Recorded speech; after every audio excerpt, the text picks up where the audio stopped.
We're going to call a roll and establish a quorum, please. Okay, I see everybody here except for Lee Oliver is. It's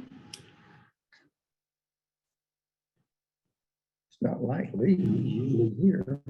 But anyway. I think he was gonna call in, but I'm not sure. I don't see him Okay. on here, but otherwise I see everybody that is in the room or is joining via Zoom. No, he was gonna call in.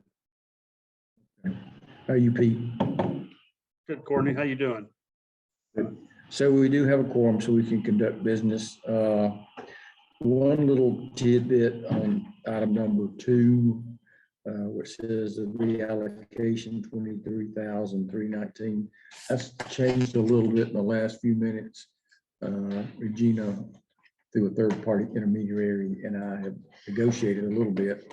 So Your people talk to her people. yeah, something like that. It was going to be a little bit more like 56,000, I think, something like that, 56, 58,000, somewhere in that area. But as part of that, I agreed that we would allow, or we would.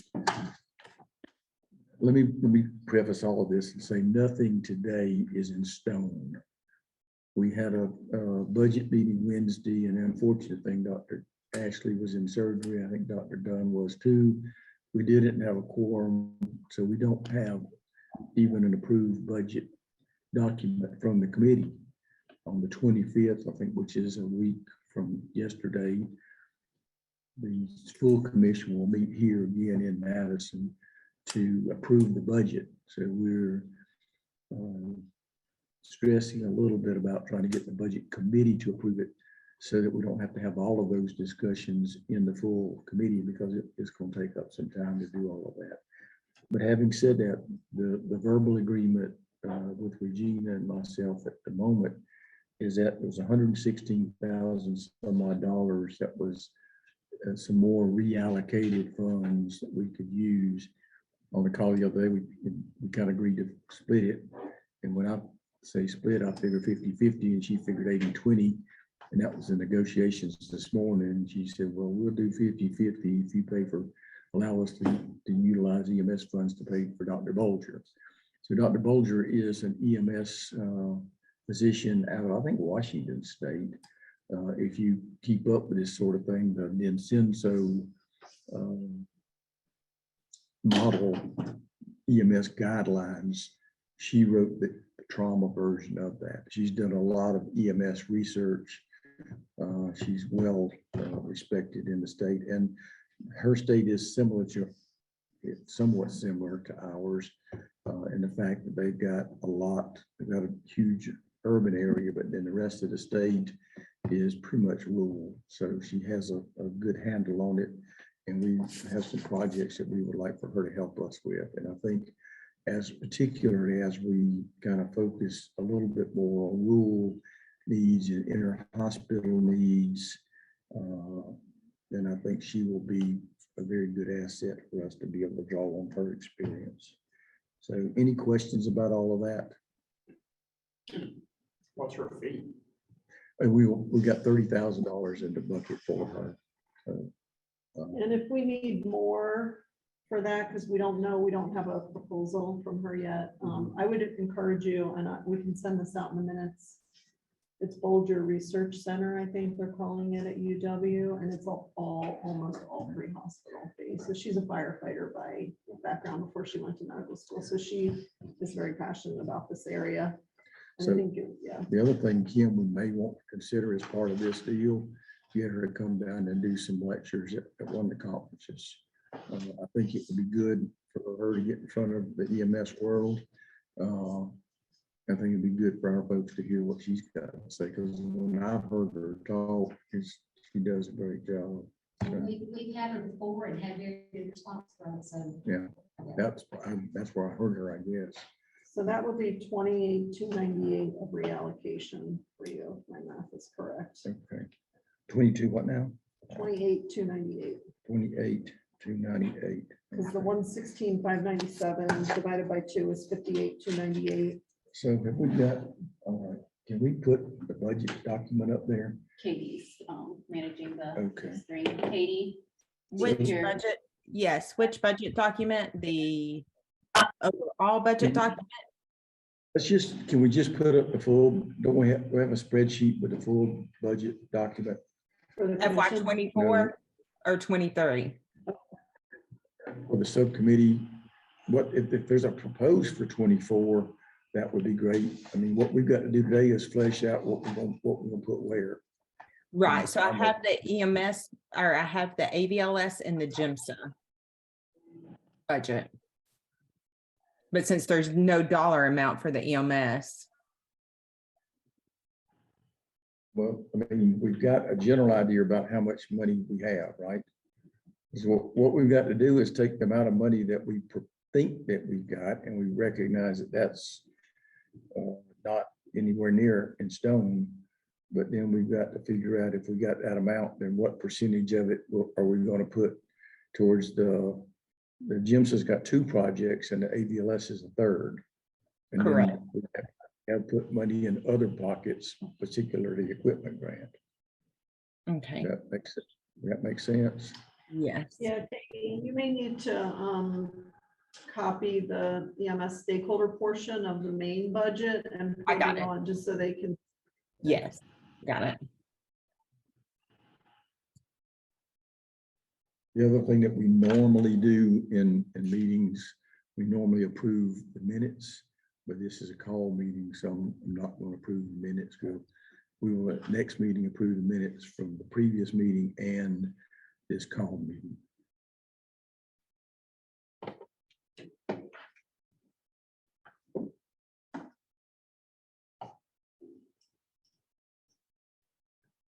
Okay.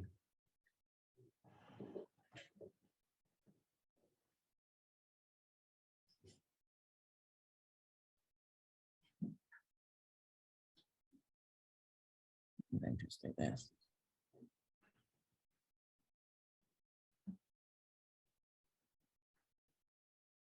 Oh, no.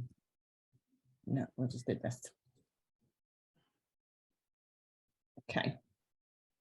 So this is FY 23.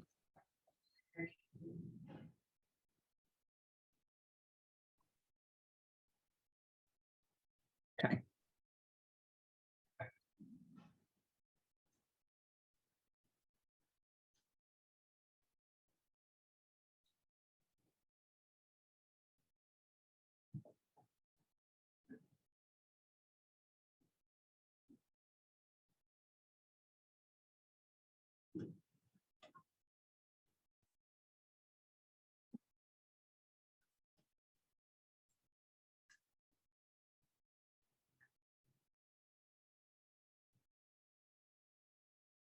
We're not seeing anything yet. not Okay, seeing I was it like, here. they're not saying it, are they? No, there you go.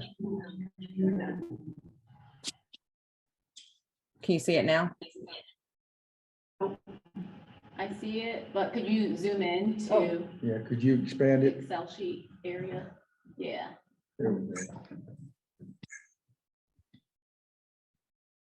That's great. Okay. Okay, this is a 23, so the column on the 24 is what we're trying to negotiate now. And so the total stakeholder, is that fairly accurate at the bottom there?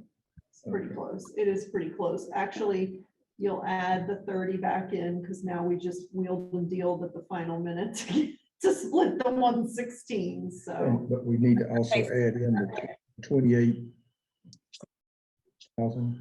not to this because that's reallocation dollars. So you gotta spend that quickly. So the reallocation dollars is part of the amended monies that. No, it's just the final, because she's in final year closeout now. It's essentially money that we put into reserves because we weren't sure how much the Chateau allot. Now that all that's paid, that's the final dollar left over amount. So the question being, that money needs to be spent First. first.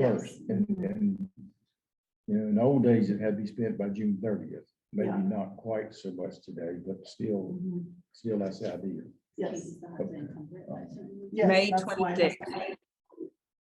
So, Katie, what would your recommend? Because that's essentially now that we decided the 116,597 is going to be divided in half.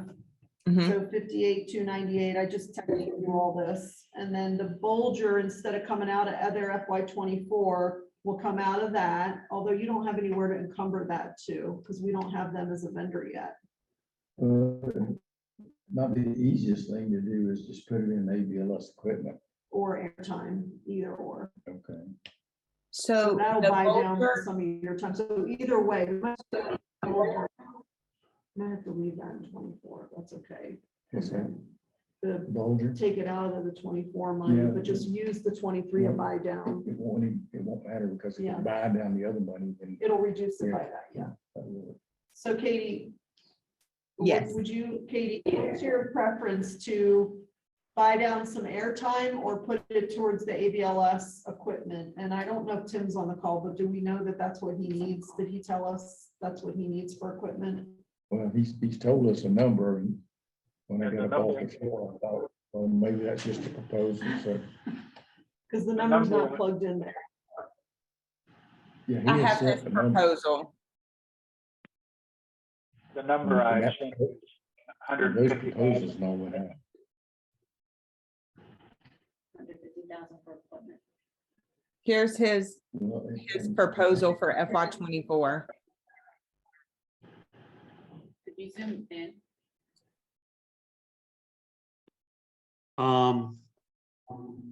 If I may interject for a moment,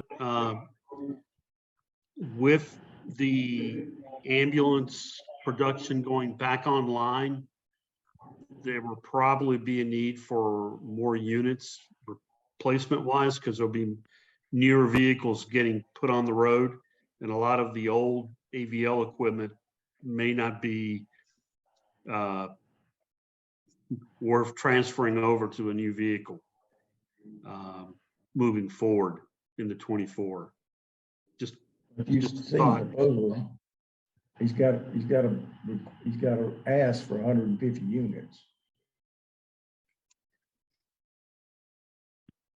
Yeah, I asked for 150 units, and what Pete's saying is true. We're already seeing an increase in new trucks showing up. In cases where they're replacement units, what we're able to do is just replace the cables and the antennas, and so save the amount on the MG90s because they can be moved, but they need new antennas and new cables. And we've been able, I've sort of figured that into the calculation there, but good. we could use the more money for that. So Katie, can we do this? Can we plug all the numbers we got into that spreadsheet and then see what that number at the bottom looks like? Because obviously we're going to be spending from what everybody's asked. I think we got more expenditures requested than we have money to do. And there's nothing on there about equipment grant. Does that make sense? That's If we correct. can plug those requests, if we can plug those requests in there, then we'll at least know where we're at. Is that Okay. possible? She's doing it. Okay, good.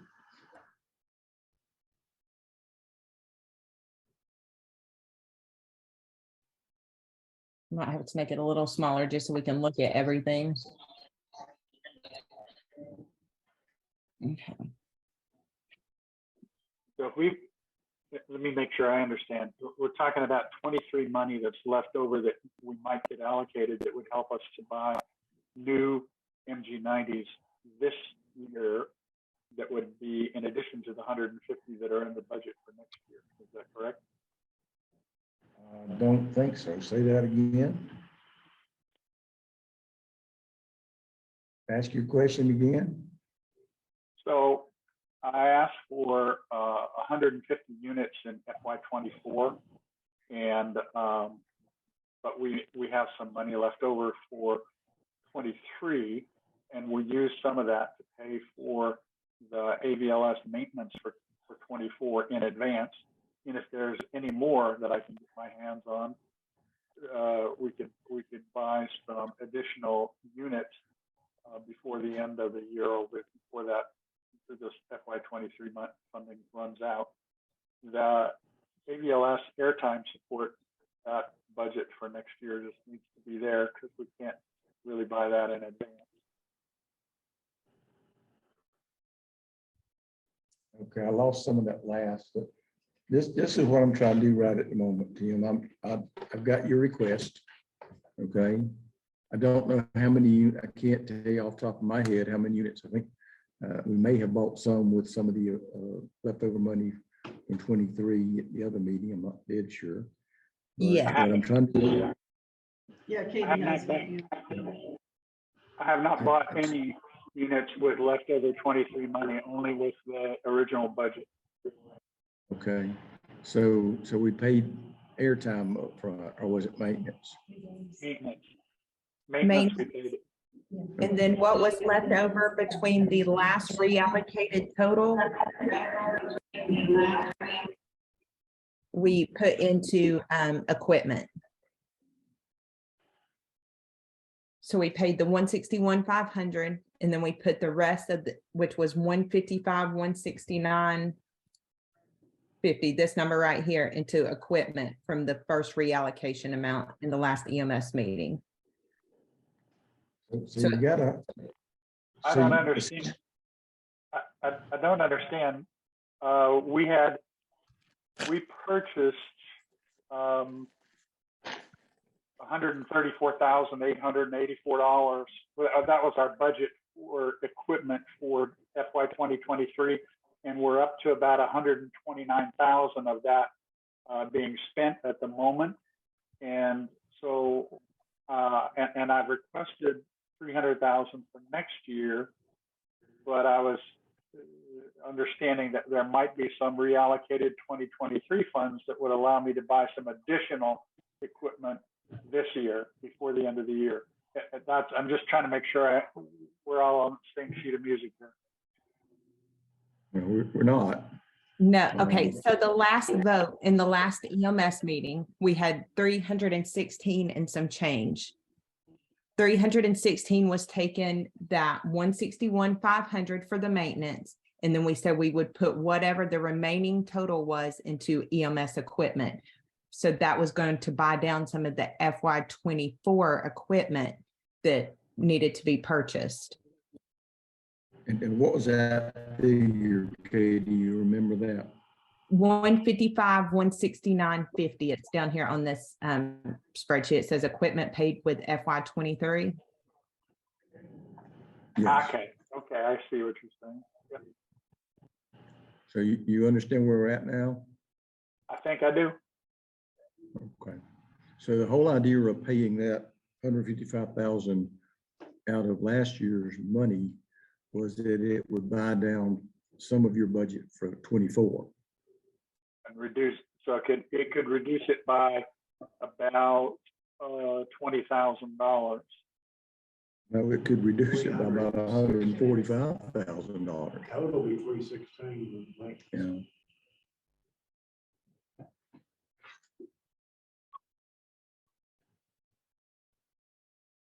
So you were asking for $300,000 for equipment, and we paid 155,000 of that out of 23 money. Oh, I don't know. Is that what's going to happen? I haven't gotten that money yet. So, and I haven't purchased anything for 24 yet. So, is that? So I've got 100. So I've got 155,000 I can spend for equipment. Jim, Yes. Jim, we won't know that till the end of the meeting. Okay, yeah, but I mean that's what the proposal says. Well, there's not any proposal right at the moment from the committee.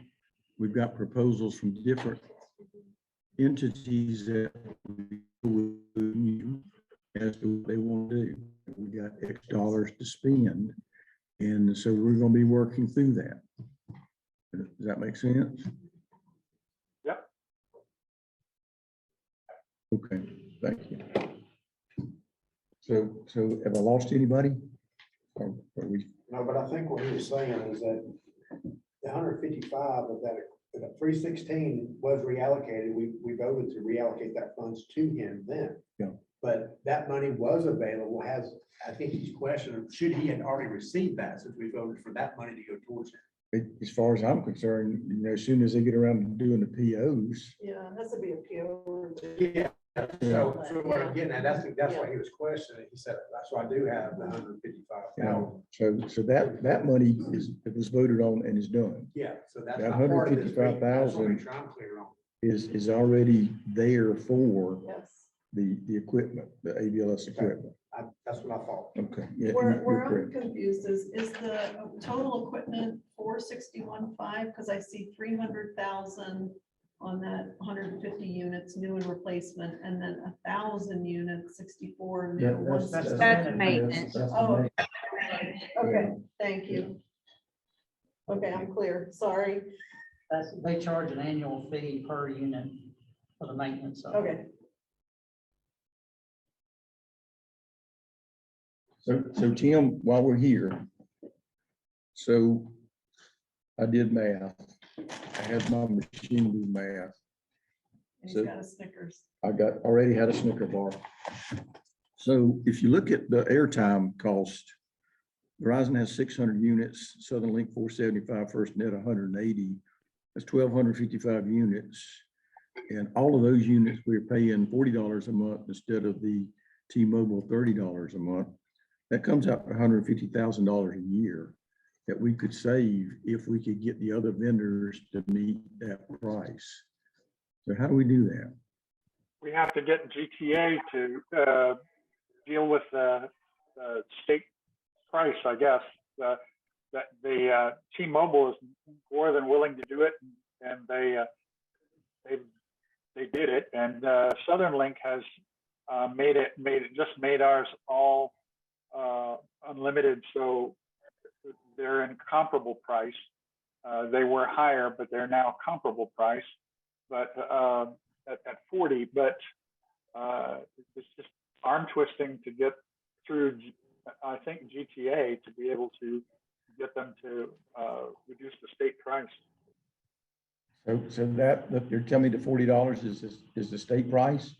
Yes, Is T-Mobile unlimited?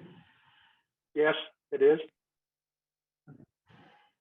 So who do we see? I mean, that's $150,000 to buy a good little bit of toys. It's a lot of money. It is. So do we have to go through the GTA contract? Obviously, we're not. I don't completely understand that. Anyway, I'm not going, today's not today to beat that dog, but I want that dog beaten. I want to try to figure out if we can get the other vendors to meet the T-Mobile price. And if they don't want to do that, then I think this committee may want to consider, a push towards T-Mobile just to save $150,000. I know that there are vendors out there who T-Mobile doesn't have a footprint there. And so we would have to look at that, but if nothing else, I think we may end up having a preferred vendor as opposed to the others. So, It may well be possible because T-Mobile has been investing very, very heavily in towers all across the state. Their coverage is really, really getting very, very good.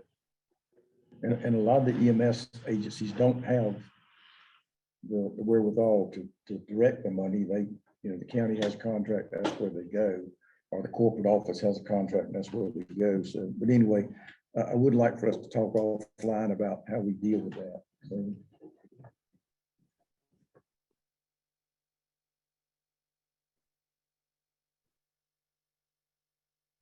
So this is kind of what I'm going to suggest right at the moment, Katie, that 155, 169, can we reduce the AVLS ask in the 24 by that amount because we paid for it in the 23? We did. And right at the moment, I'm not saying this is what. It's 821. The original ask was 1.1383, and then we reduced it to 821, 630.50.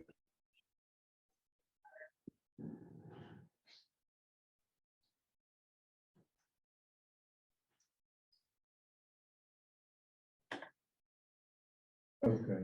All right.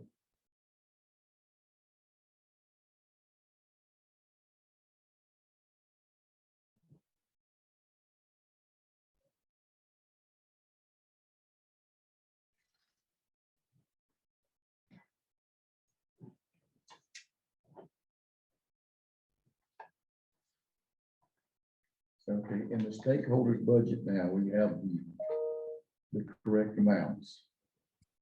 Yes, 821,630.50, 821,630.50.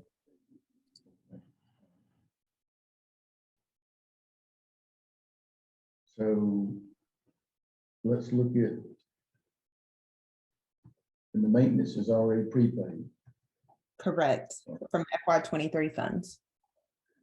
So can we put up the EMS education request? Yes, that might need. Two items, right? All right.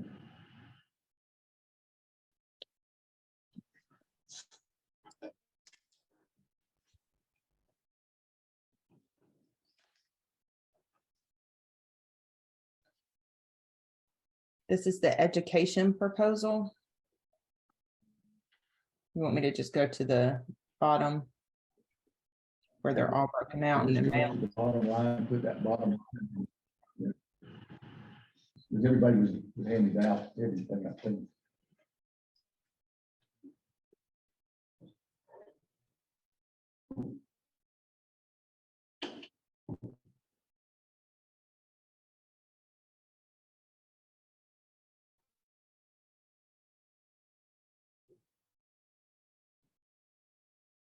So that request totals 2,037,000. That's what I'm seeing. Yes, Can we put that number in that spreadsheet? yes, we can.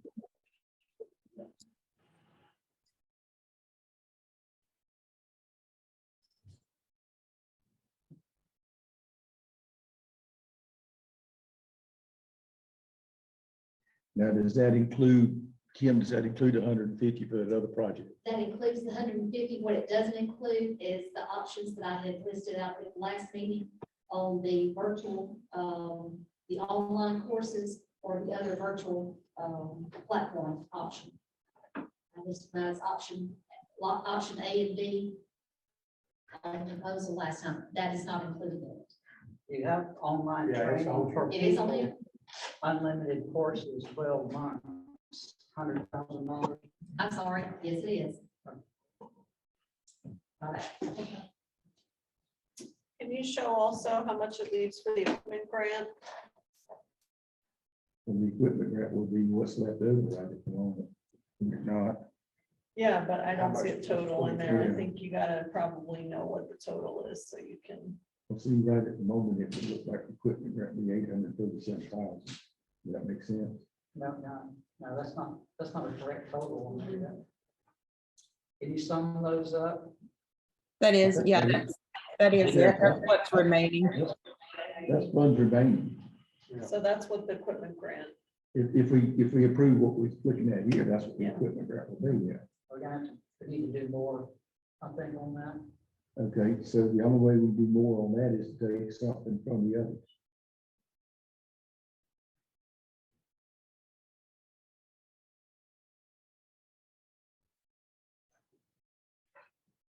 Hey, Courtney.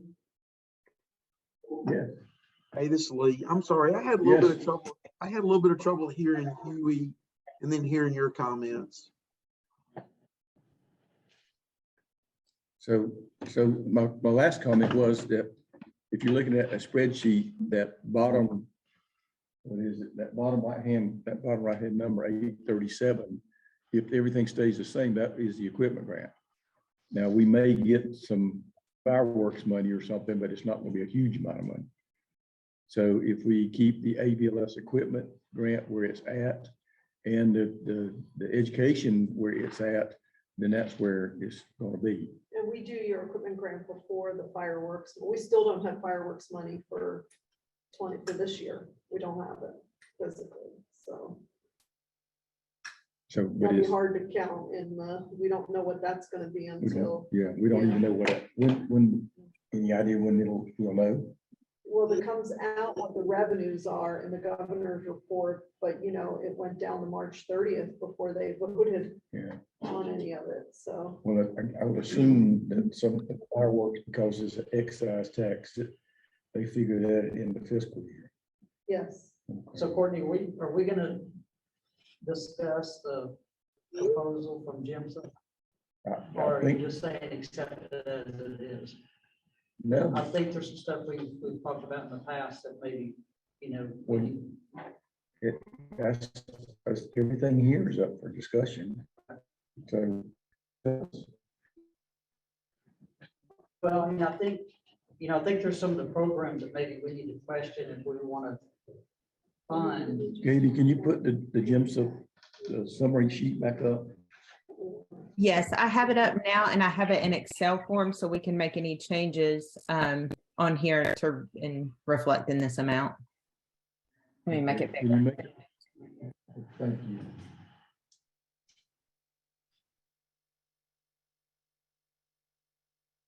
and before we jump into this though, Gabby just brought it up. I don't, FY20. the remaining 116 total commission for reallocation that you talked to Regina about, where it's gonna be 5830 of the Bolger, that still leaves 28,298. Did we take that off as something that you were gonna prepay I potentially?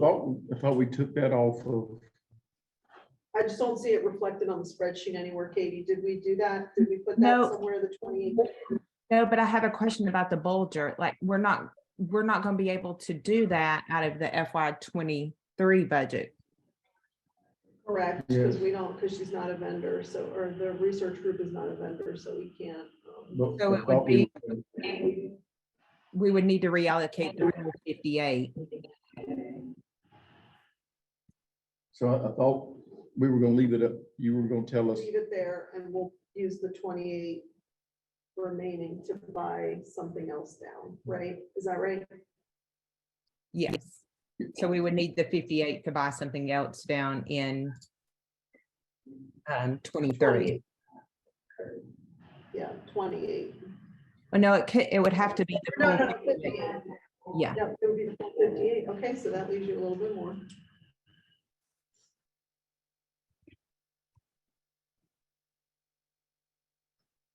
I guess for you guys, it doesn't matter if we do that in equipment or airtime, right? I mean, it really doesn't matter. no, yeah, Okay, yeah, no, okay. it just might let up on that sheet.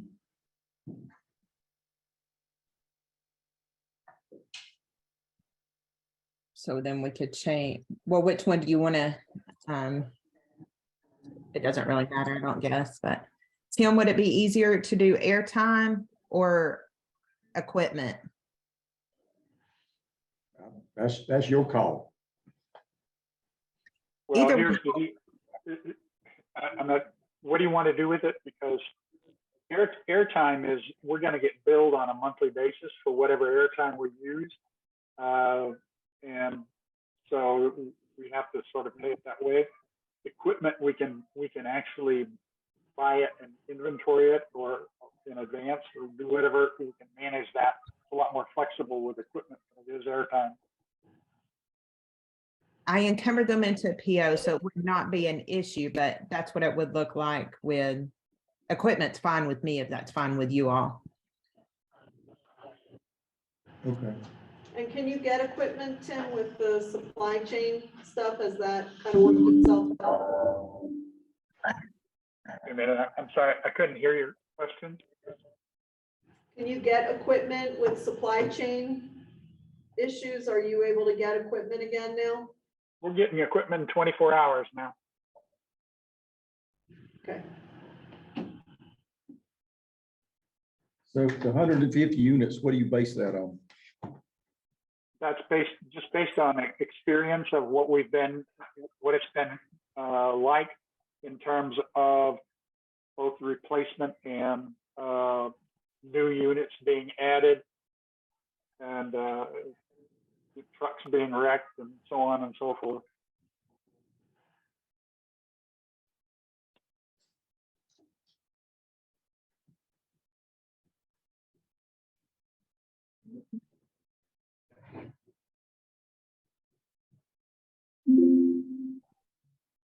That's where we're at now.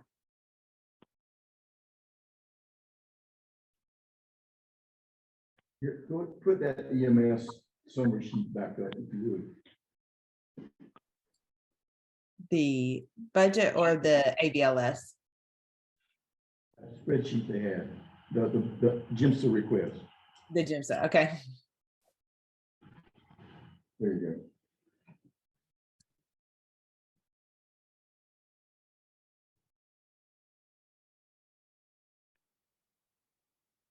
Hey, Courtney, this league, okay? Yes.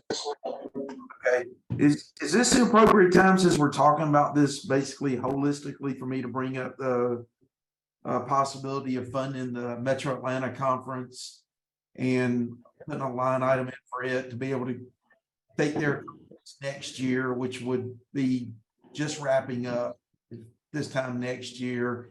And then they would upload all the content onto Train Georgia. It's something I've talked to Nick Adams about. They are an established, I don't know if they're a 501c3. I don't know if anybody else on the call knows what they are, but they're an established entity and has been holding the Metro Atlanta conference since well before COVID. Is this the appropriate time to bring that up, or should I wait? No, this is an appropriate time.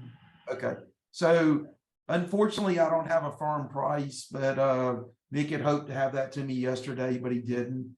But it would be a not to exceed 10,000, and it would be for recording both audio and visual of their Metro Atlanta conference that's held in the spring of each year.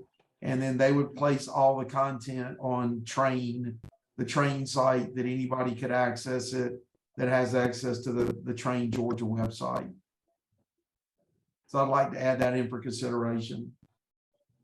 I don't know if you want it as a motion or how you want to do it, Courtney, so just tell me. You would need, since we don't have a proposal, I would like to have a, well, we can stick it up there without a motion. I mean, I'm happy to make a motion if you'd like me to. Yeah, why don't you do that? Make a motion to put it on the for consideration. Okay. I'll second it. Thank you. That made it painless. Yeah, I get it. That's a great thing, Lee. Thank you, Vic. I appreciate it.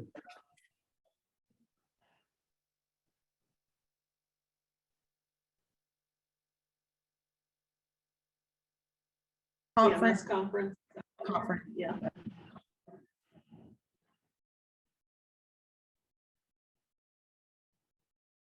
Leave that spreadsheet there just for a second.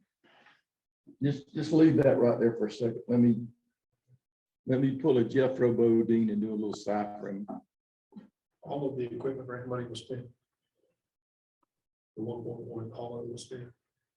Yeah, no, all of it was not spent. There was some money that was reallocated. It has all been spent now.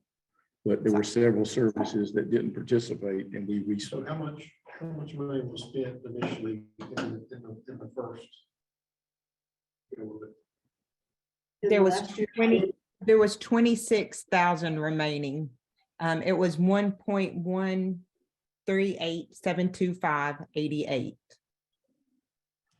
1,138,725. Thank you. So What they was that number again, please?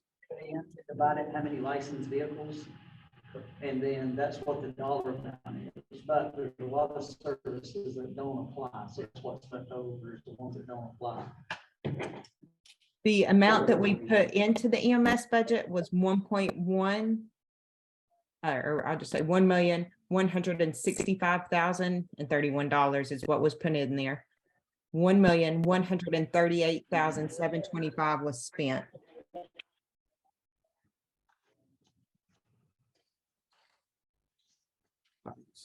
Thank you. Mhm. Hey, Courtney, can I make one other comment? Sure. Sorry, I just got a couple of texts, and many of y'all know I work for Metro Atlanta Ambulance. This conference that I was talking about is not something we do. We assist with. We have people on the organization committee. This is something that was put together by a conglomerate of EMS and fire services in the Metro Atlanta area and they named it the Metro Atlanta EMS Conference. And it's been a little confusing since its inception, but it's not Metro Atlanta Ambulance. So I had a couple people texting me, asking me what it was. So I hope that clarifies it. And if not, I'm happy to answer any other questions. It's usually been done at Jim Miller Park in Cobb. I know they try to do it in Gwinnett. One of the last years, I'm not sure what happened, maybe COVID or something, but it's predominantly been attended by the Metro Atlanta area 285 and beyond services. So they have a good attendance of 300 to 400 every year. Thanks, Courtney. Thank you, sir. Any questions about that from anybody? I apologize. I thought, I assumed everybody was familiar, but sometimes I'm wrong.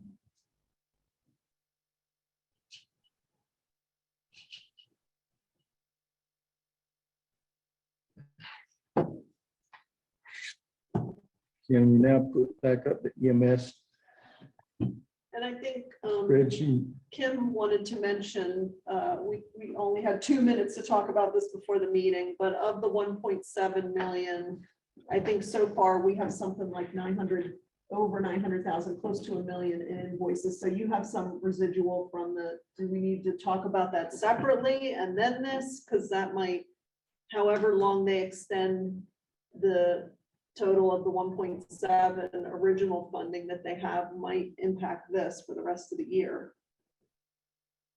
You see what I'm, So that's 23 budget money. yes. When does it have to be spent?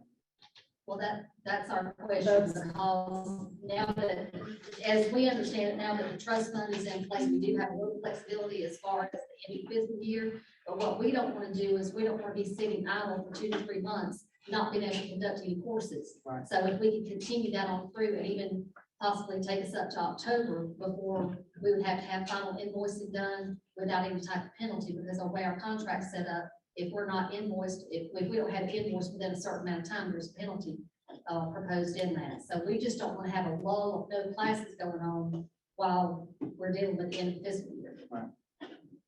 But you can, our end of fiscal year doesn't affect your ability to do the classes, right? Doesn't affect the ability to do the classes, but then again, if we're invoicing, because there's turning everything around and the way the contract's set up, it could again penalize us for not having an invoice by set date on there. So we can continue the courses, but they would still have to be determined whether it's gonna be FY 23 payment or coming into FY 24. Yeah, that we can't. I mean, we put pay for performance on everybody's contract. Everybody has metrics that they have to meet in order to, so we cannot turn. But you can spend your FY 23, right? I mean, you can keep going. I guess I'm not understanding what the pause is. Am I the only one? Does anybody understand what the So pause is? here, from my board standpoint, there, we can continue to do classes using the residual money that we have. I can't give you an exact dollar figure on that because we're still doing the spend down. But the problem as far as from moving forward into FY 24 and continuing classes beyond what we have in hand is doing a class that we don't have a contract back that. Oh, yeah, but you So- still have, I mean, Katie, you might have what the last amount was, the 941 that's been spent to date. Do you know what date that's through? Because that's still under like $100,000. That was the invoice sent in April of 2023. So that's So what through was- March. Okay, so you'll still have April, May, June. So what's the average amount of invoice they're sending in quarterly? So I think you probably still have a lot of room to keep continuing doing your courses. And with your FY 23 money, don't even worry about your 24 money. That's why I was saying, let's talk about that before we go into this and do the 23 spend down, because we don't want, Dr. Ashley, he's about to go ask for $100 million from legislators for next year. So we don't want to have money left over. So let's use what we have, or else it doesn't look like we need any more money, right? I mean, do you all agree? I understood that. What we could do again is trying to continue those classes, because we've had to set up a pretty much a cutoff of the June, early June, so we could get all Oh, that yeah, done. yeah, yeah, I see what you're So we saying. would still have Yeah. to go back in and schedule classes in June and July, you know, that we could get done, but it, of course, wouldn't be invoiced prior to that end of fiscal year timeframe. Let me, you guys go ahead and work out the number of classes. I'm gonna actually pull up your contract and see the Okay. date, so we can figure out what we can work around that. So I have a few questions, Courtney. Sure. And y'all know I support this Georgia EMS, but as our responsibility sitting on this board and how we're spending this money, I'm just questioning, and I brought this up before, some of the classes that we're teaching, I don't really feel like it's appropriate to come from this. And some of those would be, again, the axioms of leadership, the let me see what else. The moulage, you know, that kind of stuff. And then when it comes to and y'all know I've been the one that's been most outspoken about public service announcements. I think that amount of money, we need to solicit bids for that. That's a huge amount of money for us as an entity to just sign it over without going through that process. That is my thought. You gonna do it? But if I need to, but I mean, I think that's our job, responsibility as this subcommittee. Well, with that I being just- said, do we split out RFPs for the ABL stuff? Well, we have. That's what Tim does for us. How long is he under contract for? Too, Tim, year to year. So how often do you send out another RFP every year? Well, if we need to, we can, but we're not talking what Tim's getting paid versus $150,000. I'm talking about the whole project. Yeah, well, that's where the money comes in. We're talking about airtime. That's where the biggest cost of that money is. there's a lot, there's some things I'd agree with you on, there's some things I don't agree with you on. Right. It's easy to say, well, we need to do that, and that ain't we being Huey. Let's be honest, that's Sure. we being Liz, me, whoever. So I'm not interested in doing that. I'm not trust- interested either. So I trust Kim and them on that project, and I know that's a lot of money. I don't disagree with that being a lot of money, but I think you're not going to get it. I don't think that there's a whole lot of fluff there. But that's what we think, Courtney. We just need to know, I mean, we could put this out for bid and everybody come back for $250,000 and that's fine. And we're saying, okay, well, we did our due diligence. This is what's best for the money that we're spending. Courtney, can I address something Yeah. about that as far as at least the backup information, $450,000 that we have in there? All of you saw, I guess, the proposal that came from the ad agency. Huey, one of the things that we have as a benefit, at least to us, that we're not going to know about some of these other ad agencies that are out there, is that we already have an established success rate for this company because of what they had done in South Carolina. So the things that South Carolina actually had to go through a process to figure out if this particular type of media worked and whether they were able to get the number of clicks or the response to that. We're not having to go through that process now with an unknown. Right. We're coming off of their data, and that's why we did that. Can y'all hear Kim? Online, can you hear Kim? Yeah. Not much. Yes, we heard her. Yes, we can hear. So let me run one thing by you. As best I can tell, and Katie, you correct me.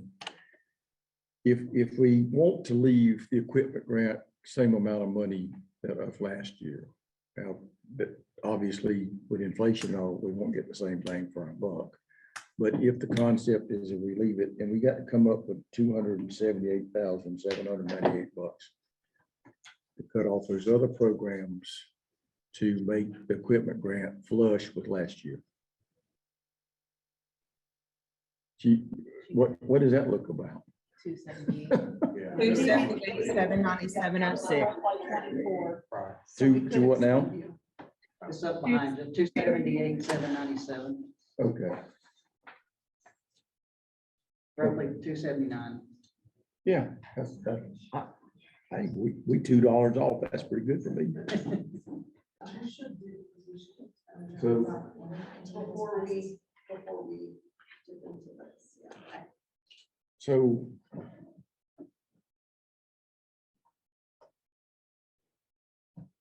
So what was the chat there? The FY '23 contract does not have No, we're performance talking about the based. chat on here. Oh, sorry. Okay. I think Richard Rhodes was just putting the link to the website. And the other question I was gonna have, and I know we talked about this before, the online training. I mean, that's something that when we discussed before that the state is doing, is that something we need to put more So- money into? Yeah, but I just had a question. Katie, will you put that EMS spreadsheet back up? Let's see if Courtney, you okay if we discuss, we talk, or you about to cover something? No, I just want to put that back up so Okay. we'll have Yeah, some Huey, I reference think when where you're you're going, talking. and that's a question I had as well, and is the online stuff, has it been asked, or is it possible, if Richard's on, he can answer this, is that something that they could put on Training Georgia? Well, we have an issue with some of that from some of our vendors and some of our speakers, because some of it, from what I've been told, there's proprietary information that they're not willing for us to release. And that's one of the issues with training that came up, and I've had a discussion actually with Richard about that. I don't know that that's the case with everything. I think that would have to be done on a case-by-case basis with some of the information that's presented. For instance, we had a speaker come in that actually was sponsored by the Burn Center. The Burn Center was not willing to allow that content to go anything beyond what they had agreed to us on. So that's some of the issue that we've run into. I'm willing to revisit that and certainly want to support that, but I know that from what we have done in the past, there's just, there's been an issue with it. So with that said, Kim, is it, they would allow GIMSA to put it on their online training platform, but not the state? I think what has happened in the past, they put it on that for like 2 weeks Yeah. or a And month or it's so, and it's It's a gone. limited time frame, and it's a contractual arrangement between us and the speaker, or whoever the entity is that's providing the content. And Just a little bit more control than that. the other question is, and for GIMSA, those courses that were gonna be put on there, who's gonna be doing those courses? Those courses that, as far as the online content, we would actually be contracting with a group to manage those online courses. Because what we run into as far as the research that my communications person's done, if we don't have an established person that's doing all of that, that we're getting better bang for the buck to use some of the vetted companies that are out there. And we would provide X amount of training that would be open to everyone. as Okay, far so as it's not like GIMSA's gonna have instructors or filming it. No. It's just one of those already established platforms that's gonna push that. Correct. And depending on what the content is that we would need to focus on more, again, that was just an option that we had for doing, for getting more exposure out there, getting more training out that we can produce in our conferences or what we're currently doing. Thank you. Hey, Kim or Courtney, this is Lee, of the current fiscal year monies allocated to GIMSA, how much of that has been spent so far, or billed, or whatever term y'all consider that it's already been allocated out and spent? So I can't tell you what the actual residual amount is that we have that has not been spent down. We actually have a meeting next week to be able to come up with a final figure on that. We're still invoicing, we're still doing classes. So Yeah, I they know still that- have 1 quarter left. So far through March, through end of March, they have May, June, and July left. Through end of March, it's 941, 423 has been spent. So about 350, 330, 350 a quarter. Some quarters are heavier, I think, because you have. So what's that, roughly a little over half of it? It's roughly a little less than half, because that total was 1.7. If it's just under $1 million, it's somewhere around over 700,000 left, That's still to be. still to be spent. And that's through 2 quarters or 3 quarters? 941 has been spent over 3 quarters, so that's what's remaining for essentially last quarter and to go into next fiscal year, because there is no performance-based pay assessed for it all, it starts for everybody FY '24. And that's what y'all are asking for an extension for, is that right? Right, so we're not actually having to stop classes at the first part of June. We can continue that on through June and July, because we do have requests. And also, one of the numbers in there, one of the variables in there too, remember Lee, is that we actually have with the EMR courses, the variation in that, depending on how many students actually are completing those courses. Right. So is So is there, that gonna- Sorry. Go ahead.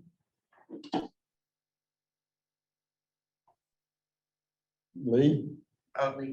sorry, is there so if there's basically 50%-ish spent through 3/4, is there a need for this much allocation for next year if we're carrying over? Yes, because one of the things that will come out in this next invoicing that we do is that all of the EMR classes are ending now. So we're doing the ending invoicing to include that. We also have 4 trauma skills labs that will be invoiced. And I think y'all know that those are averaging somewhere between $45,000 and $50,000 per lab. And we've got a lot of courses that actually didn't happen until this quarter. So we will be using that money. Let me ask a question of the EMTR classes or whatever.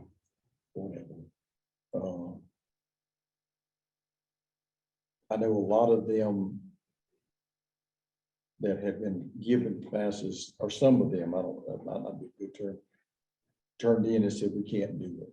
Right. Where are we with that? We've I'm turned trying to right figure back. out, do we need that much money going forward next year? Well, in each one of those cases where we've awarded a grant and a county hasn't been able to do, a service hasn't been able to do it, we come back to the original application process and we funded the next one on the list. So everyone that had actually applied up to this point has been awarded a grant. So we remember when we first allocated those funds, we had X number of classes that we could award, which was in the 30s. I think now we're somewhere over 60 classes that have been awarded. So it's not that everybody applies at one time, but they'll come in and say, well, we can do one now where we couldn't do it during the application process. We've gone back in and we filled those. So what I'm hearing you say is the number you've got up here, you feel comfortable. Yes. You can produce. Yes. That people will want. And so I want to make sure I heard something right, because it's a little hard to hear everything. If we don't approve, or if it's not approved for the money to carry over, anything y'all haven't finished by the end of the fiscal year, y'all have to stop? Before Lee, and actually what will come out probably in the information coming in for the 2024 contract is that, yes, there are penalties built into our invoicing that we have to have metrics and the invoicing complete by said date, or it affects, the amount coming back to us. So like one of the things is that Kathy's just awarded 3 courses this last week. So we're getting requests year round, but if we don't, what we've done in the past is we've actually had to stop classes the first week of June. So we would have time to get all of the paperwork, get everything turned around so we could submit that invoicing prior to the cutoff date. Now, what I think Liz is referring to is that that's not a stipulation in the 2023 contract. We'll actually be able to take those courses on a little bit further. The 3 courses I think that Kathy awarded this week, we'll be able to complete those by August. So we're not having a lull in 2 or 3 months that we're not able to conduct any courses.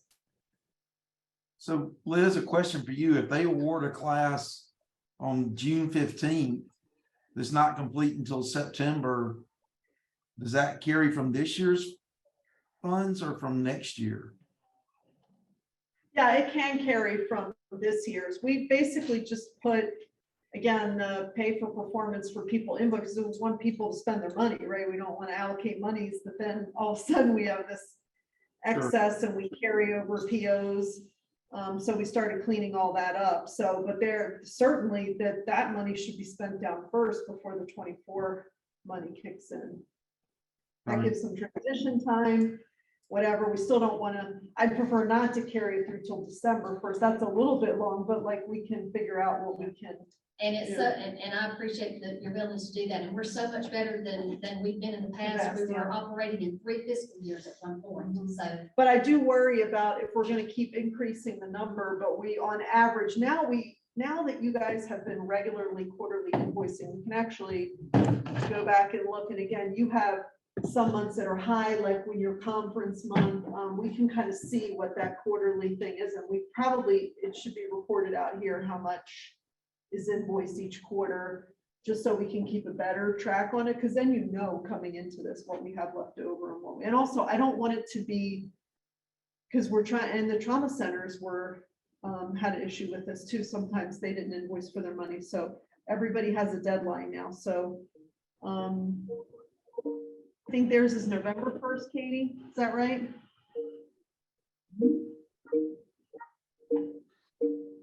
Their what is November 1st? Or the final Got their invoice. xylophone out. July 31st. 31st, okay. So I want to make sure we're in a situation where we don't get to the point where we get to the end of the year and we have this situation again. So maybe somehow we could just figure out how to balance it. So a couple more questions from me. And I'm not trying to nickel and dime this to death, but that's who I am. Sorry. You We can do ask, that by now. you can ask my folks. So y'all contract out the trauma, the skills lab, right? Yes, So, but down below, y'all are asking for money for equipment for the cadaver labs. right. Now, when I say we contract out the trauma skills labs. Right. Come up here so everybody can hear me. We contract that out. That is the contract out of the actual cadavers. Okay. Everything else from the equipment, from the instructors, from their training, all of that is separate from the contract that we have with Mary. So the 45,000 per lab is only for bodies and that's it? Yes. And there are very limited suppliers of cadavers. Right. And even beyond that, very limited quality providers of cadavers. We actually have had a meeting with Mary within the last couple of weeks because the quality was falling off a little bit. And we were concerned about that. What do you mean by quality? Deterioration point? Yes, sir. To the point that we would have specimens come in that we were not able to do procedures on, that were in just really bad shape. It took one phone call to get that corrected. Because again, the amount of money that we got that referral from Scotty Bollinger, who does probably 3 times the amount that we do. So I think we got their attention, and so we've had quality specimens for the last several labs. And so then my last question is, I know y'all do a 10% admin fee. And there's occasions that you see instead of 10%, you've actually put the 10% dollar amount. I'm sorry, can you say that again? All right, so as an example, on the EMT line, Yes. National Association EMTs, those classes, there's 25. So typically your admin fee is 10% per course, but you've got it spelled out as $585 per course. So are y'all getting 10% up front and then doing another 10% at the end on leftover monies? No, but what we had is that there was some discussion and some confusion about exactly what our admin fee was based on. Right. Especially for EMT, EMR classes, that there was some discussion about that we should, and I don't know where this came from or how long ago this has been, but there was discussion about that we should be paying the admin fee only on the number of students that complete the program. Well, we do the work for 24 students. We can't control that there are only 12 of them that complete it. Right. So that is why we spelled out a specific amount, but it is not a double process of getting They that. did that at my request, because that was very confusing, because at the end of the day, it takes them the same amount of work if there's 25 students, which would be the Right. total amount versus 13 students. So And what they were doing is, as they do classes, and they had 12 or 15 students, there was money left over, so we got enough, they did another class. Well, then there wasn't enough money to get their 10%. Right. So I asked them to go in and figure it and just base it on a per class basis. And then they did what I asked them to do, because it was confusing for everybody. So I think that's a more fair and equitable way to do it. So, Well, I mean, you're our biggest vendor. So, and I think it's only appropriate that we question, and I know y'all mentioned about AVLS, but if AVLS had all these expenses, we would look at those line items as well too. And Huey, I certainly don't mind the questions, And I I- certainly don't mind providing the Right. backup information for it. I just know we're doing the work. No, I know. And like, Tim said earlier, T-Mobile's at 30, and we're gonna look in to see what the other folks can do. And I a think lot it's of my only, questions are huge, because this is my first year. Yeah, doing yeah. this, so. I think it's only appropriate we do the same thing with all of this, so we have an understanding of what we're spending money on and how it's being allocated.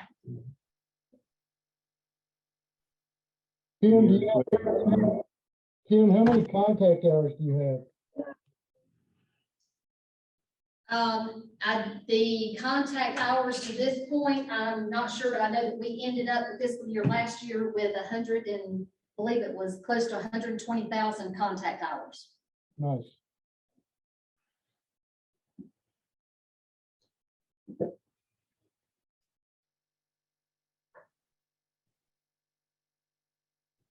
y'all ready to start gut cutting?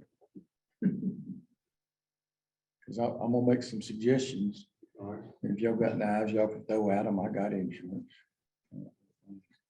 The best, again, if we believe that the equipment grant needs to be at least what it was last year, then we got about $278,000 to get out of here. That seem reasonable? Okay, can I ask one question? Certainly. And Katie, you had it up there, but what's the difference in the projected amount we're gonna get total this year versus what it was last year? If I remember right, it was less than itself.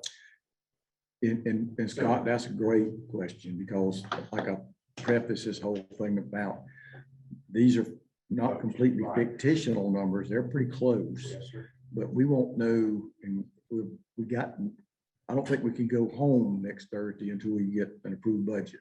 Right. I think Katie and Liz will be at the door with small caliber handguns if necessary. We got to get that done. And so. It's actually a little more this year. Oh, it is? Okay. Yeah, just by 4,000, just a little Okay. more, but not.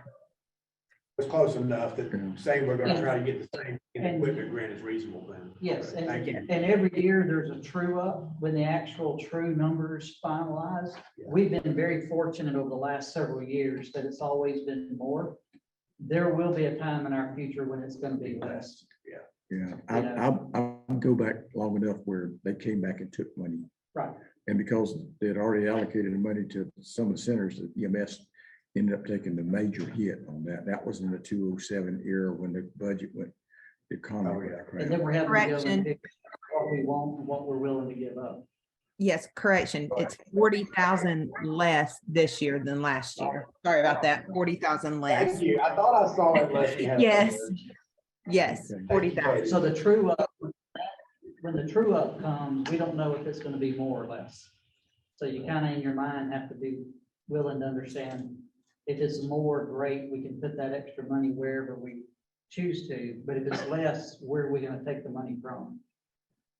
And Courtney, a point of clarification for the member online that had the question about contact hours. The figure so far to date for the classes that have been completed is 155,126 contact hours. Great.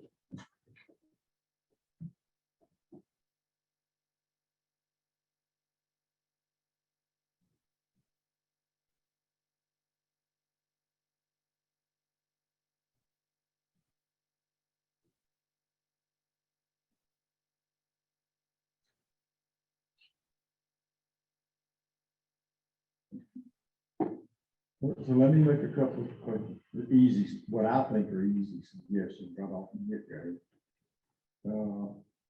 And then if you'll start plugging it in, I'm gonna be honest with you, the online training, $110,000. There's two things I got going on in my mind there. One, if we eliminated that, the world as we know it would not come to an end.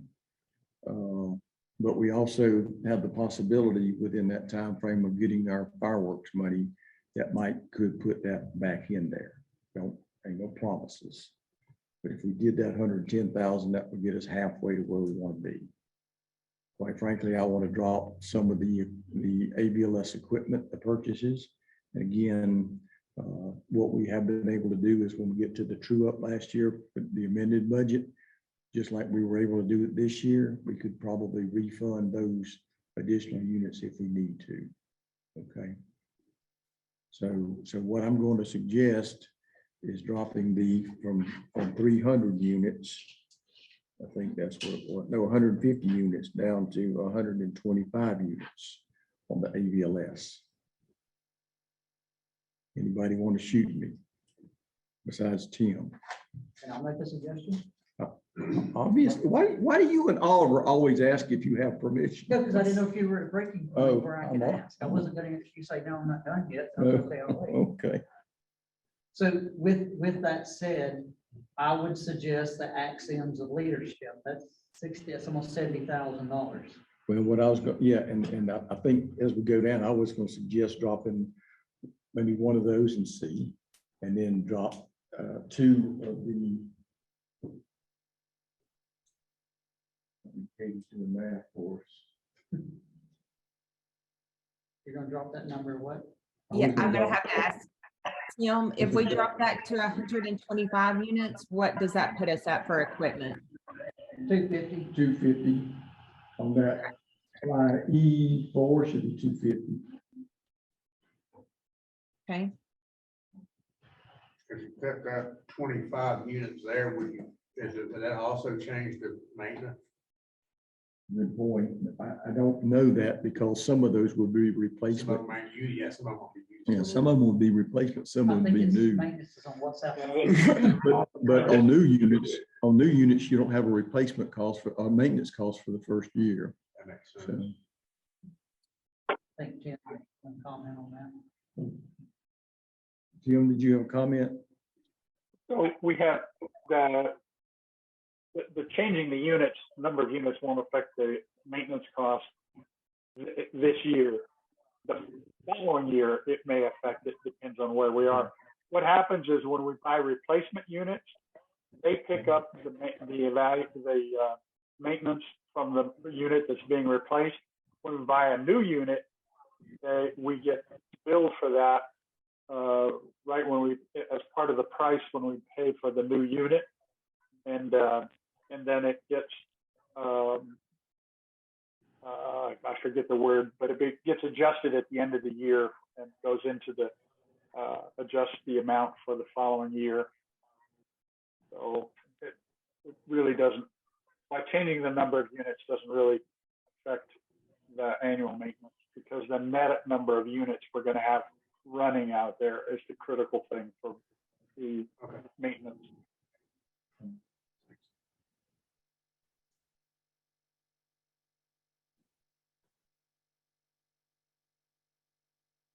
Our total fleet number is not going to change significantly.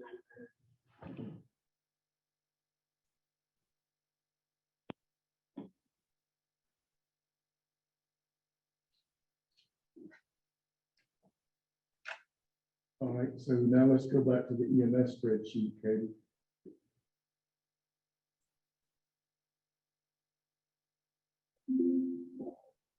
So if we eliminated at this point the online training, that takes another $110,000 out of the bucket. Anybody object to that? I think the problem with that is a lot of small rural counties probably will depend on the online training. Not all the counties have training officers that can provide the curriculum, on a given basis. And there's a bunch of little counties out there that would. They don't have the budget to don't buy have the the budget third to do party, this, and to they buy the would- third party training. But Georgia has one right now. And that's where, is Richard on? Yeah, I think he is. Well, is he Yeah, on they- or is he just, did he? They have, I forget how many classes we went over to That's MSAC the the other day. train. Yeah, Yeah, I understand that, but what I'm saying, if it comes down between the online training and ABLS, they're both important. But I think as far as your medics, this out here delivering care, they're getting more benefit out of the online training and they're getting more benefit out of these classes than they are an antenna on top of their truck. Right. We're reporting where their truck is at. That's important. That's important to us as managers. Yeah. Is it important? Is it as important as actions of leadership? So here's my concern about that. And quite frankly, I get frustrated with the ABLS because some people are using it extraordinarily well, efficiently. Some people are not. And you're talking about, going down this line by line. Well, maybe we ought to be going by ABLS line by line as to the services you actually utilize it. Right. As opposed to just having them in there and figuring out where they're at. That's a lot of money just for the director to be able to figure out where the truck's at. But if he's, Emmanuel County's got digital or computers in their truck. Well, transmission of 12V, Yeah. transmission of EPCRs, all that stuff is So- included on those so- Wi-Fi other than just tracking. So that is what we tried to do over the years, is get people to use it in a more robust manner. So, and I get where you're coming from there, and I obviously hope, and again, I don't know when the fireworks money will come available. But if the fireworks money were to come available, I would be very much in favor of doing that. We won last year, I forget what it was that they utilized in that but we had a huge amount of hours that we put out in training. And that is the least expensive method of training that there is. So on a dollar for dollar basis, a contact hour per dollar, that was the most effective and efficient manner of getting the information out there. So Kim, is that a yes, no? Is there a way to cut that back in less? Is it a toggle? Yes or no? On the 110,000? Yeah. Yes, we can, we're at the discretion of the committee, what they choose to do about that. We can implement it. We can implement it at some level for less than that. It may be only it may limit our capabilities coming down, but we can still offer some type of online courses to target where we usually have a lot of pediatric deficits when it comes up time for renewal. So is this what I'm seeing there? What I'm hearing is something different. I thought, is this the educators conference? No, sir, it's Oh. not. This is an online component that is not part of the virtual platform that we did previously for the educators conference. Okay. The educators conference virtual platform that we did, there would need to be, that was a significantly higher figure to do because the quality that we had from the previous virtual platforms, we were not completely happy with. It was not a product that we felt good about putting out, but it met a need. And again, we're a business. We're in the business of training people. And obviously, if it's going to be something that's going to affect our conference, that's something we have to take into account also. So having said that, this is more or less a new. Yes, it's new. So it's something that we've it's done not before. taking away from what we've done in the past. So I still would like to see that. That would get us a long ways towards doing that. And then I could see, one of the things I would suggest is we drop on the TEC classes to 10, that'd be one per region. Yeah. I'm not a big fan of TECC. I know people think I'm crazy, but That has nothing to do with the others. do what now? You're talking about dropping TECC and then people thinking you're crazy. That's Well- one has nothing to do with the other. You make a good point. You make a great point. Or if I can make a comment on that, I will tell the committee that just one thing to consider on that, the two most requested classes that we get, TECC, Cadaver Lab. All right. What would be the place you would say you could, if we've got to cut some money? What would be easiest on y'all as far as requests and stuff to cut? I mean, since you're in the room, is that fair? Yeah. Honestly, it would be the online training, because it's something, again, we would have to invest a bit of time because it's something we haven't done before. That would be the easiest thing for us to not do. So Katie, let's take that. Courtney, online training. are they purchasing content for that online training, or are they developing it themselves? Well, if we take it out, we don't need to answer that question. Are you okay with taking it out? I think we need to provide as much online education as we can to our folks. So I'm not actually in favor of it, but I'll listen to the group. So did you end up taking the Axions of Leadership out? I know you were talking about that. Not yet, but we're trying to finish this conversation and we're gonna go back to it. Okay. Well, I'd be against taking the online out, and I'd be for taking Axions in first. So Courtney, I got a question. Yes, sir. Hey, this is Alan. I'm a huge proponent of these classes that we're looking at. I've participated in pretty much most of all of them, and every one of them has been beneficial to me and my department. I actually push for my battalions and lieutenants and FTOs to go to Axioms and the leadership class just because of what it brings to the program when they come back. So, you know, I know we're looking at trying to cut, but how many of us on this board have participated in some of these classes? I know you have, and I know a few others have, but we're sitting here talking about classes and we hadn't sat in on any of them to know if they're beneficial or not, other than a line item. And maybe I I'm would, that different, so. and I would carry Brian's point into something that, you know, if you're a large service, you probably have the ability to have leadership training within your own department. The smaller services do not. But I mean, at the end of the day, nothing's going to be pleasant. But I think if we start with that online training, and Lee, I get it. But I mean, there's not a day that goes by, literally, I don't think a day goes by that somebody's not sending me an email offering me CEU hours online. And that may be one that we add back if we find that we have an allocation of additional money. So Yeah. maybe priority of what we add back. I mean, I don't know. But again, we do have online training available through Train. And it's grown. I mean, and I think one thing is we just got to make sure that, you know, the word's out about it, you know, for training, because it has grown from what it started at, that's for sure. So this is what I'm gonna do. Katie, will you take that out? Which one do you want to take out? That $110,000, it looks like it's either line 20 or 20, that one right there. Okay. All right, That's quick. so that ought to put us a lot closer to where we want to be. Can you tell us where we're at right now? We would, 100,000 is what we, let's see, what's the difference between here? Minus. Yeah, 100,000, 99,437. But is that where we need to be at? We need to drop another 199,000? Yes, to be where we need to be. Okay. So let's do this. You already took out. I'll give you.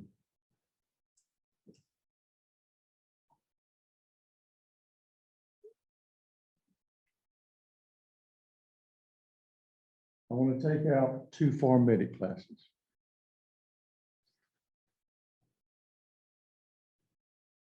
I haven't said that, I'm in Rule Jordan. I want to take out the introduction to leadership. I don't think, did that calculate? That didn't calculate. It didn't change. The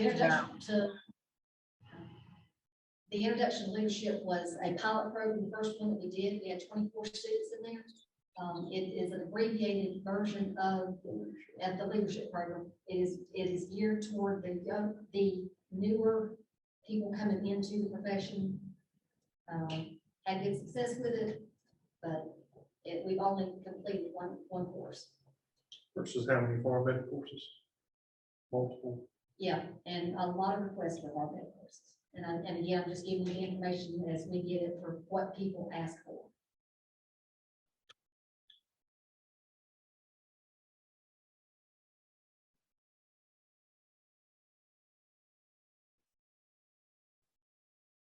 What's the instructor's one-day consortium development fairness and security? What was that? That one they did is- out of Fire Academy or? Well, we actually had two areas on there. One of them was, I didn't have a computer.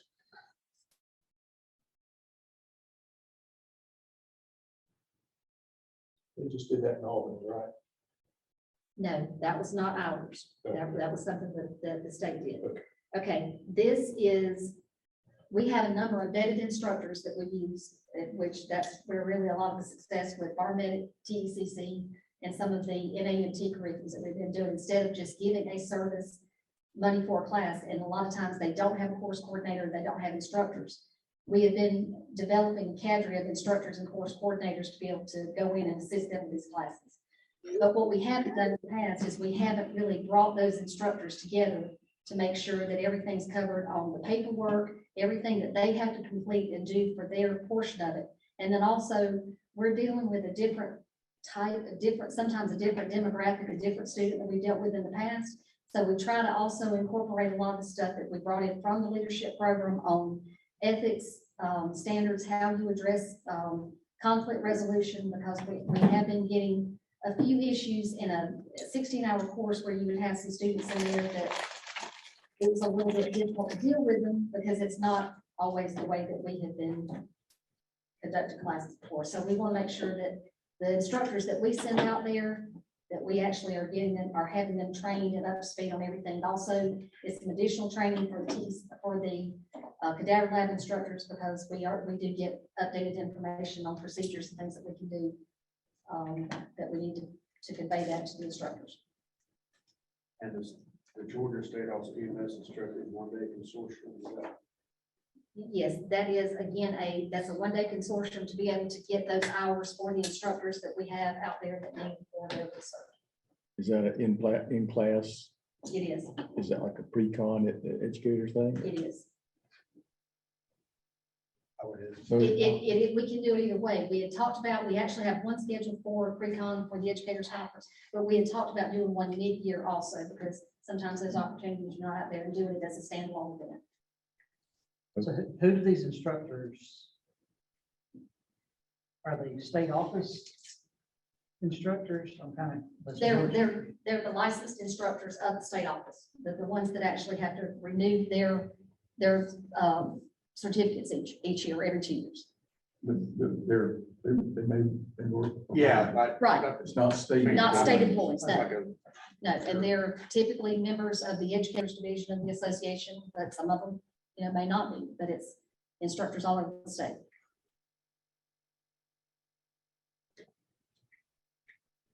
All right, let's drop one axiom of leadership.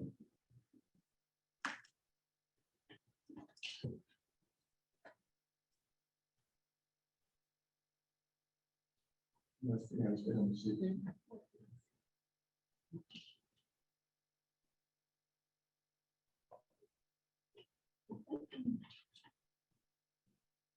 What's the instructional preparedness course? Is that what we just talked about? Yes. Okay.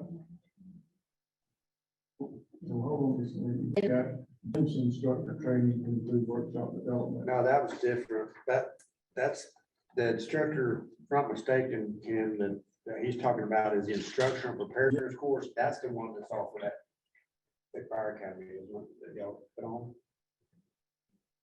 Line item 14. This right Yeah. Yes, and then, This right here is the one that's off of that fire academy, the 2 classes. Right. Correct? that's correct. So that's the one that's That's, offered down that there. is the work that what we used to call as EMS instructor techniques class. So we have, we've also coordinated that with the state office as well, but that is actually the preparation classes that usually is a week-long class that is now what used to be done by, It's required for you to yes. go, to get your instructor, your first level of instructor. Yeah, so talk to me about line 19 then. Line 19. That's what. That's gonna be best. yeah, that's our, Courtney, that's our vetted instructors, our cadred instructors that we bring in to go over everything for the courses that are going to be taught in that fiscal year. And then also just what I mentioned about the ethics and standards and things that we want them, basically their policies that they go by for teaching for the association. So the wording on the other one, it used to be called instructor techniques.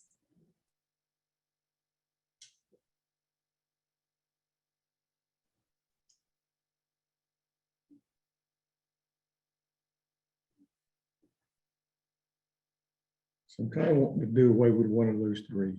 You tell me which one. Is that fair? For one of the instructor, One of the instructor 14, updates. 19, or 21, or sorry, 22. everyone.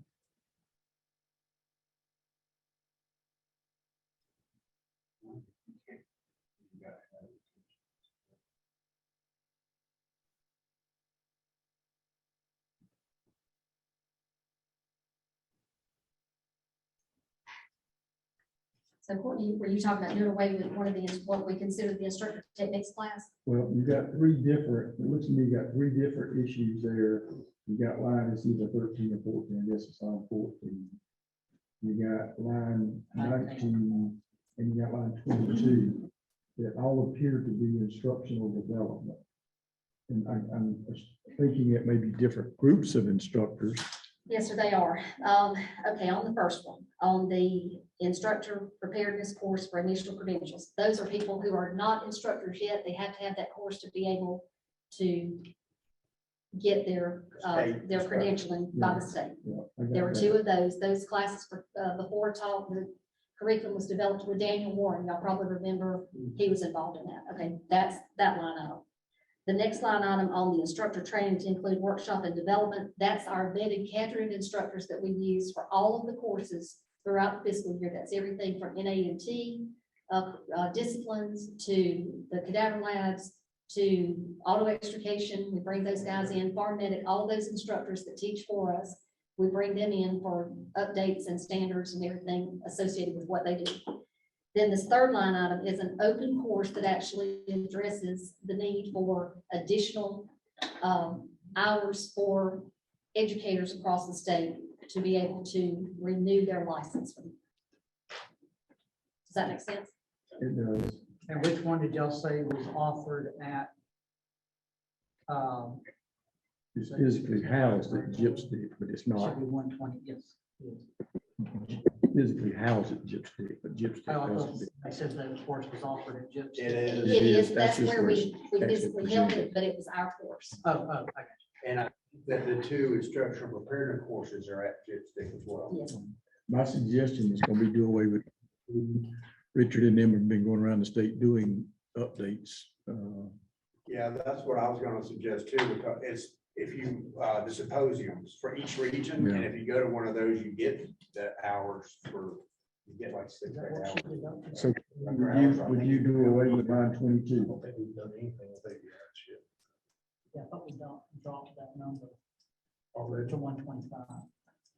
I think, Now, back on the ALS, the number of devices, I think we dropped it by 25. right? yeah, we went to, instead of 150, went to 125.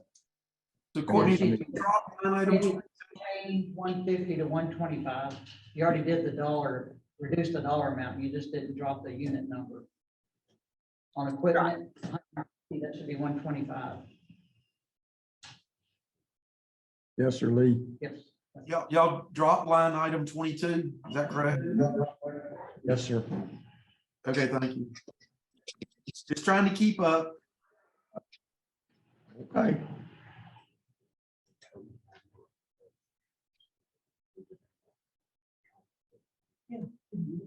But that way I can just do Google math, find out how much we're at. It's gonna be a reduction. Of what they budget.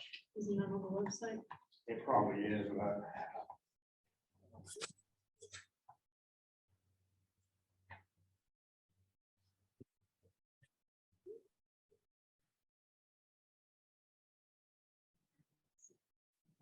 Courtney, you can do one less cadaver lab and reach your goal. You can't do that. Unless you want to give up the cadaver lab in region 10.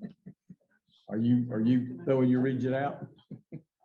You wouldn't be a popular guy. I'm gonna get a figure real quick. I'm just gonna figure out what that amount would be less from each one of the, Oh, each one of the, yeah. Katie probably has that in her Each one of them, fingertips. I'm missing the point. Katie, how many ambulances were included in the trauma equipment grant from last year? So we do the math of what this reduced amount would be if we went with this. Hang on, I'll tell you. Wait 1 Courtney. second. Can I make a suggestion? Sure. And looking at this, the most expensive piece of equipment we got is our personnel. I So concur. training is vital, getting the training to our people. I'd make the recommendation that we go back to the equipment budget, pull whatever the difference is from the equipment budget to make it up instead of cutting out any more programs. That's what I just asked for, Lee. No, Wayne, I sorry, think Wayne. we're doing, 21 ambulances. 15, I think, yeah, 765. 596. Per truck Yes. so, is what they had last year. so I'm not so sure who was on the phone on, I don't think that That was, was Dwayne Montgomery. yeah, Wayne. So Wayne, are you talking about the ambulance equipment grant or the ABLS equipment? Either one. I mean, 41,000. I would rather have the training. Our ABLs are working here in our area. We're utilizing them. We're thankful for them. But I feel that for the rate of return, we're gonna get more out of training than we will people buying extra backboards every year. Or if they get a new truck, instead of taking a used AVL out of the truck and putting in the new one, if we just find that money elsewhere. Well, if we leave it where it is right now, the amount reduction for the trauma equipment grant would only be $27 per ambulance based on how many put in last year. And I'm cutting anything else out of this. And if there's a true up of an increase, that might. Yeah. Bring. Back up, so. I agree with Except I don't think we don't wait, there's no true up. And then no Yeah, we true up can't. anymore. That's kind of like saying I'm gonna buy a new house and finance it by winning the lottery. No, I'm It's just kinda hard to saying, do if that. I know everybody else say there's like a supplemental Yeah. or something, and that's what we're talking about when you had step out. We've been fortunate for the last several years that's increased, but there's No, no we don't. guarantee. Yeah, we get all of our money up front now. Except for fireworks. Yeah, but that's much less money. and We Yeah, gotta yeah. spread that over more things, so.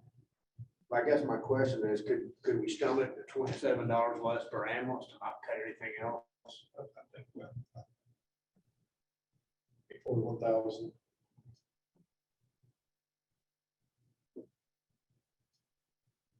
I don't run an ambulance service anymore. I can stomach most anything. Well, I mean, I'm here to speak for my region, and I would think that. I think all my in my region will be okay with it. Yeah, and I think most of mine would too, to be able to have, So, maintain the level of classes we still have. so here's kind of what I'm thinking I'm hearing. I'm thinking that there may be at least the genesis of a consensus that what we've got right now would be good. It would just reduce the equipment grant money by that amount. Yes, sir. That's what I'm proposing. I agree. So this is gonna be a unique thing in this group. I need somebody to make a motion to that effect. I'll make the motion. All right, now I'm gonna restate the motion that I think you said. Okay. I I'll think you second said that. Well, let me say what the motion is first. Y'all gotta work with me. Before that, can we discuss what will happen if we do get more money? No, Or is that an after? yes, after this conversation, because again, I think that's great thinking going forward. That we would approve what you see on your screen right now as our spending plan. Yeah, we've already got a motion and a second, so. I'll second it. Okay.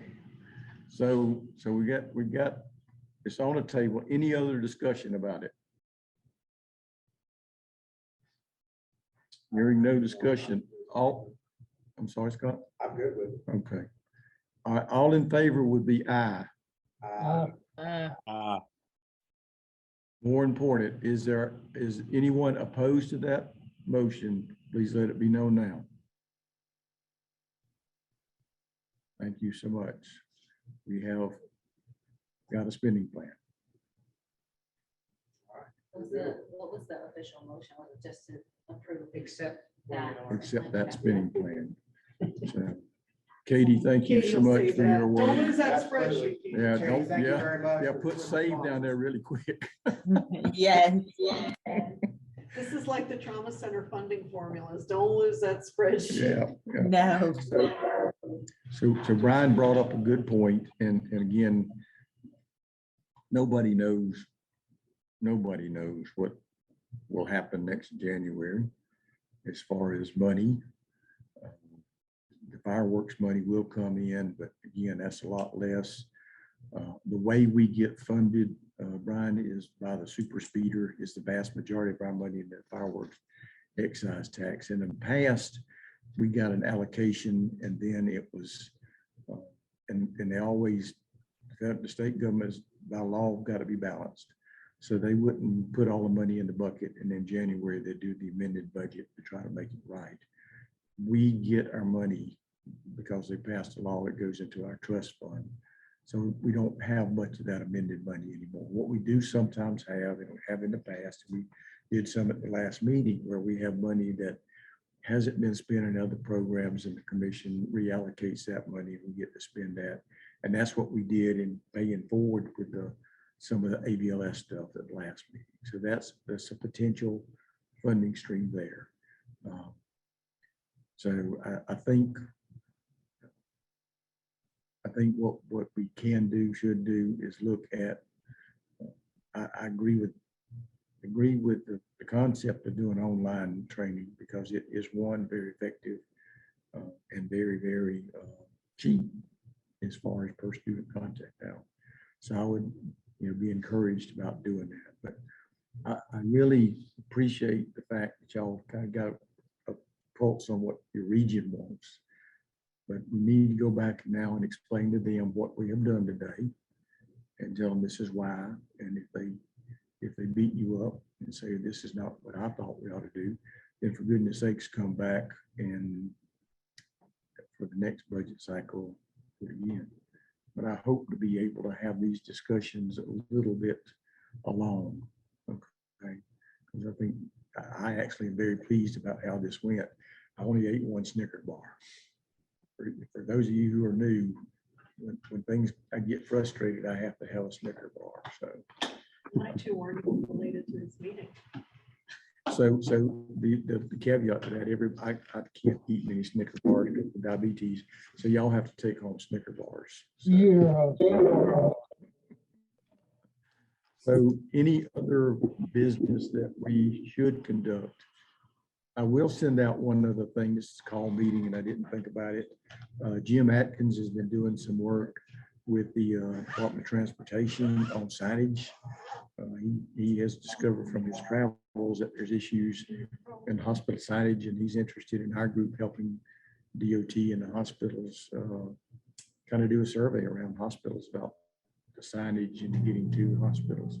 So I'm gonna ask, he will be on the next agenda with that so that we can discuss that, and this group supporting it. I am supportive of it. I think it's a good project. Anything else that we need to discuss? We do need a motion for that FY23 reallocation of the 58,298. The money that we put back Yeah. into ABLS? Mhm. Okay. Yeah, just formally. So I would entertain a motion to put that 58,000 and some change into the ABLS maintenance and our equipment. I'll make a motion. We got a motion and a second. Any discussion? All in favor would be aye.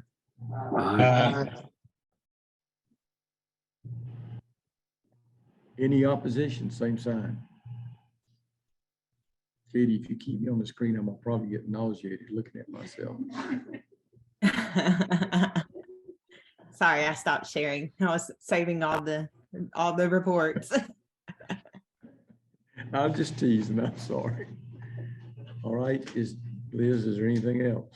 No, thank you, Katie, for doing such a good. Amen. Thank you, Katie. Katie. Thank you. Next meeting. No problem. I would entertain a motion to adjourn. Well, are we gonna meet here in July 3? Do they have our room Yes, here? they said that we can continue to plan on meeting here. It may be this room or a different room, but we can still meet here, was what I was told. Cool. Not too much. Motion and no second to adjourn. It's, I mean, it's obviously it's good, but it- So moved. when you look at. Y'all have a great day. Thank you.